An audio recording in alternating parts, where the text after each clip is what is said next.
Hello friend, कसे आहात तुम्ही? Good morning. Shri Swami Samarth. I hope तुम्ही सगळे मजेत आणि मस्त असणार. तर स्वागत आहे तुमचं माझ्या यूट्यूब चॅनलमध्ये आणि आजच्या नवीन व्हिडिओमध्ये.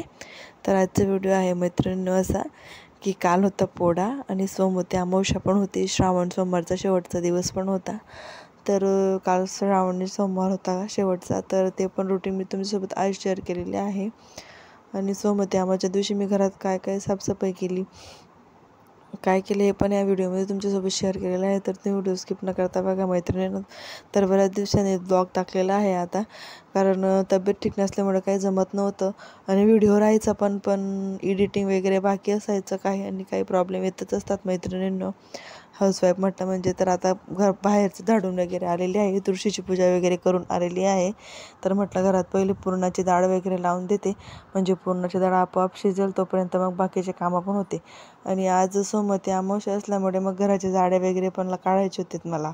म्हटलं चला अमावस्या या झाडे तर काढायलाच पाहिजे, घर तर स्वच्छ केलंच गेलं पाहिजे, कारण सोमवती अमावस्या असल्यामुळे. सोमवती अमावस्या ही खूप मोठी अमावस्या असते मैत्रिणींनो. तरी ते आता डाळ आपोआप शिजेल मैत्रिणींनो, तोपर्यंत मी सगळे झाडे वगैरे घेऊन घेते आता घरातले. जर जितकं पॉसिबल होते तितकं शूट करते आणि तितकं व्हिडिओ बनवते मैत्रिणींनो. तर आता पटापट झाडे वगैरे घेऊन घेते. मग नंतर आज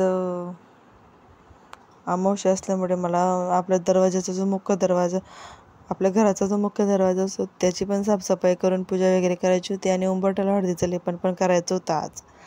तर ते पण मी केलेलं आहे मैत्रिणींनो. मग नंतर सण, कुठलाही सण म्हटला म्हणजे दिवसभर कामं तर चालतात. तर सकाळी 7 वाजेपासून तर 2 वाजेपर्यंतचं रुटीन मी या व्हिडिओमध्ये आज शेअर केलेलं आहे. तर बाकीचे तर सगळे वरचे कामं मीच केले, आणि स्वयंपाक तर आईनीच करून घेतलेला होता मैत्रिणींनो. आई म्हणे तू हे सगळं आवरून घे, मी स्वयंपाक वगैरे करून घेते. आणि पाणी पण येणार होतं आमचं काल, मग खूप धावपळ झाली मैत्रिणींनो. आणि त्याच्यात वेदू माझी मुलगी खूप इकडे तिकडे करत असते, काहीच काम करू देत नाही. तर जाड्या वगैरे घेऊन झाल्यानंतर सगळी घाण खाली पडली होती जाड्यांची, तर इथे म्हटलं चला स्वच्छ असं पुसून घेते. नंतर हे पुसून झाल्यावर घर वगैरे झाडून घेतलं, घर पण पुसायचं. तर घर पुसताना अमावस्येच्या दिवशी मी तुम्हाला मागच्या व्हिडिओमध्ये पण सांगितलेलं आहे, तर घर पुसताना अमावस्येच्या दिवशी हळद आणि मीठ घर पुसण्याच्या पाण्यामध्ये टाकायचं, आणि त्याच्याने आपण घर पुसायचं मैत्रिणींनो. आपल्या घरातील निगेटिव्ह ऊर्जा ही बाहेर निघते आणि पॉझिटिव्ह ऊर्जा ही आपल्या घरात येत असते. तर असं केल्याने आपल्या घरामध्ये नेहमी सकारात्मकता ही टिकून राहत असते मैत्रिणींनो, आणि आपले जे विचार असतात ते पण पॉझिटिव्ह असतात. तर तुम्ही पण आवर्जून घरात हे काही छोटे मोठे तोडगे उपाय असतात ते करत चला. तर आता पटक्यात घर वगैरे झाडून घेते, आणि मग नंतर घराला पोछा पण मारून घेईल. मग नंतर सगळं साफसफाई केल्यानंतर उंबरठ्याला हळदीचं लेपन वगैरे केलं, छान असं उंबरठ्याची पूजा वगैरे केली. दरवाजाचा, आपल्या घराचा जो मुख्य दरवाजा आहे त्याची पण साफसफाई करून त्याची पण पूजा केली. सगळं व्यवस्थित असं आवरून झाल्यानंतर मगच मी बाहेर कपडे वगैरे धुवायला गेली होती, आणि पाणी पण भरून घेतलं. मग तिथल्या तिथे सगळं स्वच्छ असं आवरून घेतलेलं होतं मैत्रिणींनो. तर असा होता. पण सणाच्या दिवशी असं असतं, दिवस संपून जातो पण कामं काही संपत नाही मैत्रिणींनो. मग नंतर देवपूजा पण करायची होती मला. मग सगळं पहिले स्वच्छ आवरून घेतलं, पास करून मग नंतर देवपूजा केली. कारण म्हटलं चला इकडे सगळी घाण खाली पडते, तशीच काय देवपूजा करायची. तर सगळं स्वच्छ आवरून झाल्यानंतर मग देवपूजा केली. मग तिथले तिथे सगळे बैलपोळा असल्यामुळे बैलांची सगळी मांडणी वगैरे करून घेतली मैत्रिणींनो. तर छोटाच ब्लॉग बनवला आज, तर तो व्हिडिओ स्किप न करता बघा मैत्रिणींनो. तर बैलपोळ्याच्या दिवशी मी बैलांची मांडणी कशी केलेली आहे, पूजा कशी मांडलेली आहे, तर चला मग.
तर सगळं आता आवरून वगैरे झालेलं आहे. मैत्रिणींनो कपडे पण धुवून झालेले आहेत माझे.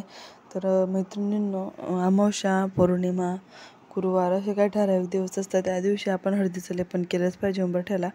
खूप चांगलं असतं. आणि आपला जो घराचा मुख्य दरवाजा असतो त्याची तर साफसफाई आपण रोज केली तरी चांगलं असतं मैत्रिणींनो.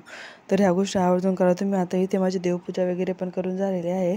तर इथे मी आता मांडणी करते. तर एक पाट मांडून घेतला साधा असा, त्याच्यावर स्वच्छचं कापड वगैरे आथरून घेतलं. मग नंतर हे काही बैल आणले होते मी 5, त्यांची पूजा वगैरे करून घेतली. आणि दुसरे पण आणलेले होते, त्यांची पण अशी साधी सरळच पूजा करून घेतली. आणि मग नंतर नैवेद्य पण दाखवायचा होता. तर मग नैवेद्य वगैरे पण दाखवला, पूजेची मांडणी वगैरे करून. तर ही छोटीशी पूजा मांडलेली होती मैत्रिणींना आम्ही. तर बैलपोळा हा बैलपोळा म्हटलं म्हणजे शेतकरी लोकांचा सण आहे मैत्रिणींनो हा. तर याच दिवशी बैलांना आराम असतो, इतर दिवशी तर ते शेतात राबतात. तर इथे आता सगळी पूजेची मांडणी वगैरे करून घेते. मग नंतर नैवेद्य दाखवायचा आहे. तर असा छोटाच ब्लॉग बनवला होता मैत्रिणींना. तर स्वयंपाकाचं पण सगळं रेडी होतं. तर तुम्हाला आजचा व्हिडिओ कसा वाटला नक्की कमेंट करून सांगा. आणि व्हिडिओ आवडला असेल तर नक्की लाईक आणि सबस्क्राईब करा. तर इथे पटक्यात आता पूजेची मांडणी वगैरे करून घेते. देवांना पण नैवेद्य दाखवून देते आणि बैलांना पण नैवेद्य दाखवते मैत्रिणींनो. मग नंतर आम्ही जेवायला बसू. तर इथे तुम्ही बघू शकता. तर पहिले देवांना नैवेद्य दाखवून दिला, मग नंतर बैलांना पण नैवेद्य दाखवलेला आहे. तर आई इथे पुरणपोळ्या करत होत्या. तर पुरणपोळ्या पण करून झालेल्या होत्या. त्यानंतर मग आम्ही जेवायला बसणार होतो. तर मैत्रिणीचा छोटाच ब्लॉग बनवला होता आज. तर तुम्हाला कसा वाटला नक्की कमेंट करून सांगा. तर मग चला भेटूया आता पुन्हा नवीन व्हिडिओमध्ये. Bye friends. श्री स्वामी समर्थ.